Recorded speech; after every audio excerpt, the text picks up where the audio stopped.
Hello Boppo. Today I wanted to make you a video showing you how and what I can do with custom firmware on my PSP. To actually get it going and running, I needed to buy two things. I needed a fat PSP, the model 1000 or 2000 model. 3000 models don't work, and the only way you can see that is after the serial number. It says Psp 1101. I really don't think you'll be able to see that, but if you can, it says it right there, and it'll also say 2001 as well. The only reason for that is because the 3000 models, they disabled the Pandora tool. They disabled the batteries for function, so you can't buy the battery for those. Simply because they only wanted Sony to be able to do it. But with the 1000 and 2000 models, you just buy a Pandora tool battery, and you make a Pandora memory stick. This allows it to go into factory settings. So does this, and I can literally go in there and change the firmware and what the PSP can do, and it'll think that it's being modified at the Sony company. So you just need these two things really, and the programming that's on it. Now when you get that done, you can, I'll show you.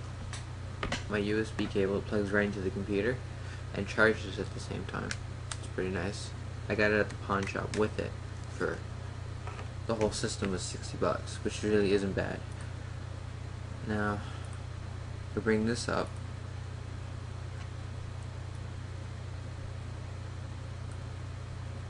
let's see if it picks it up. I don't know if it'll pick it up. It might not.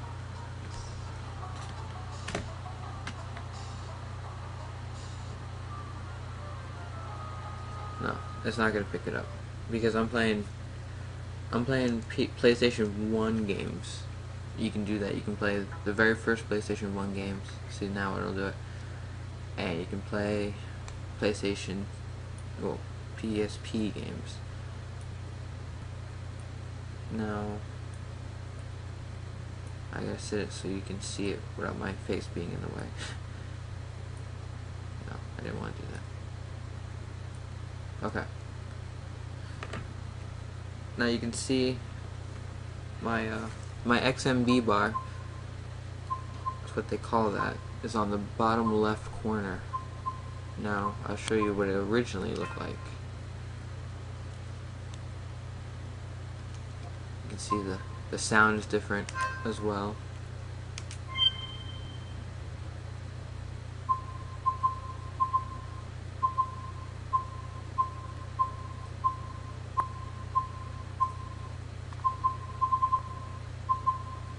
Here. Now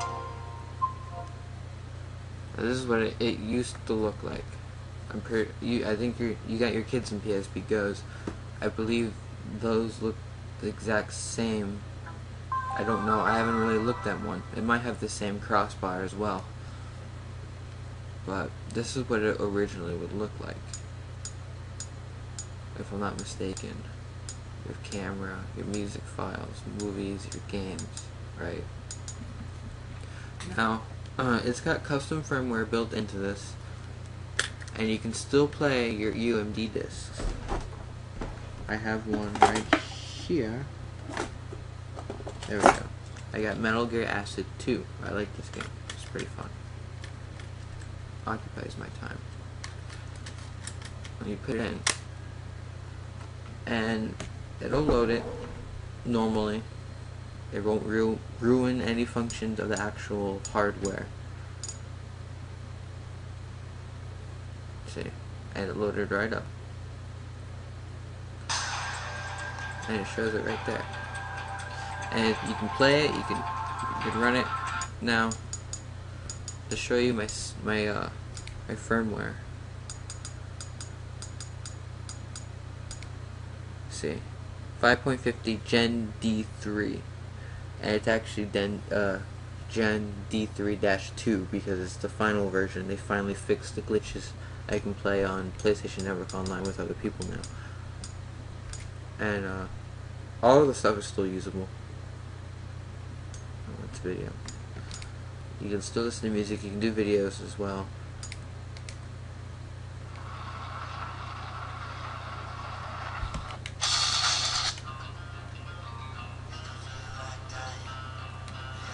There's some on there to where you can change how it's the visual players are. I haven't gotten that good yet because every time I've tried it I've actually crashed it, so I just stopped trying to mess with it really. But it plays. The screen's only off because it's connected to the computer, so it doesn't happen unless you have Remote Joy installed. And you can click that and explore. Internet still works on it perfect.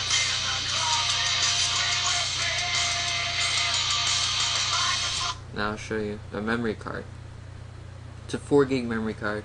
As you can see, I got one of the Final Fantasy games from PlayStation 1. I can play those. It's all 4 discs.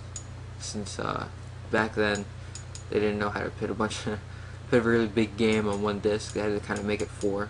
And nowadays it's like maybe just 2 discs or just 1. I've got God of War. I made one video earlier for you, but God of War did not work, and I finally fixed the settings for it to where it was.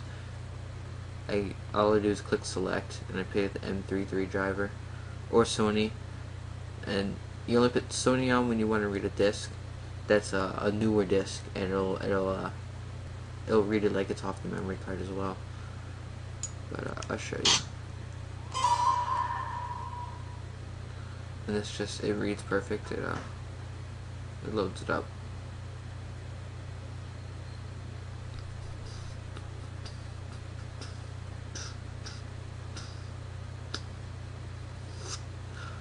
Oh, okay. Forgot about that. God of War does not work for the Remote Joy. And it crashed. Okay. Alright, well that's the only game I've had a problem with Remote Joy with is God of War. I think because the graphics are too strong for it to emulate it onto the screen. But you get the idea. You can play the games right off the discs. You can copy your original disc and save the disc onto your computer and then just run it off of your regular SanDisk memory card. It has to be a Magic card, really. Yeah, Magic Gate. Anything else really won't work. You'll lose your saves and everything. I would do a tutorial to show you, but I think you only got PSP Go's, and those have not been able to have custom firmware run on it because they're so